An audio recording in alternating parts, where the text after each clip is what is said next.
اب غزہ میں جو سچویشن ہے, جو بچہ ہے جو سامنے دیکھ رہا ہے, اس کے دماغ میں وہی فیڈ ہوگا.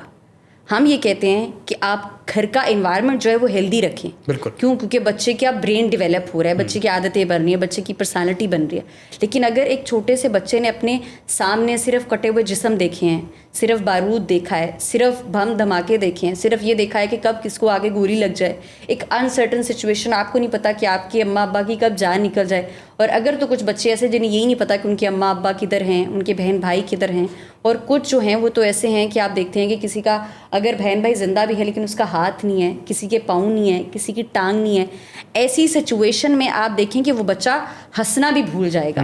وہ بچہ صرف ایک ایسی نب سچویشن میں ہوگا کہ اس کو سمجھ نہیں آئے گی کہ یہاں پر ہو کیا رہا ہے. تو اس کے ذہن میں کیا چیزیں آپ فیڈ کر رہے ہیں؟ اس کے ذہن میں تو صرف خون, بم دھماکے, جنگ, کٹا ہوا جسم, اور اتنی لاچاری کہ اتنے وہ ہیلپ لیس فیل کرتے ہیں کہ اتنے ہمارے پاس کوئی اختیار نہیں کہ ہم اس چیز کو روک سکیں یا ہم اپنوں کے لیے کچھ کر سکیں. ہمارا کوئی سامنے ہو اور اس کو پیاس لگی ہو یا کچھ پریشان ہو کسی بھی حالت میں, تو ہمارا دل کرتا ہے دنیا میں کوئی ایسا علاج لے کے آ جائیں یا کچھ ایسی چیز کر دے کہ ہمارے سامنے والے کا دکھ درد جو ہے وہ کم ہو سکے.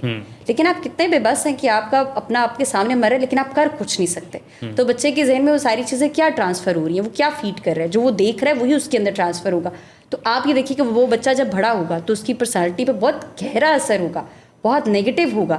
اس کی جو نیکسٹ اس کی ساری لائف ہے, نیکسٹ اس کی جب پتہ نہیں کتنی نسلوں تک اس ایک غزہ کی جو جنگ ہے اس کا اثر نیگیٹیولی, سائیکولوجیکلی, ایموشنلی پتہ نہیں کتنی نسلوں تک جو ہے یہ ایک ٹرانسفر ہوگا. ہم اس کو بیان نہیں کر سکتے, اتنی دردناک اور اتنی خوفناک سچویشن ہے.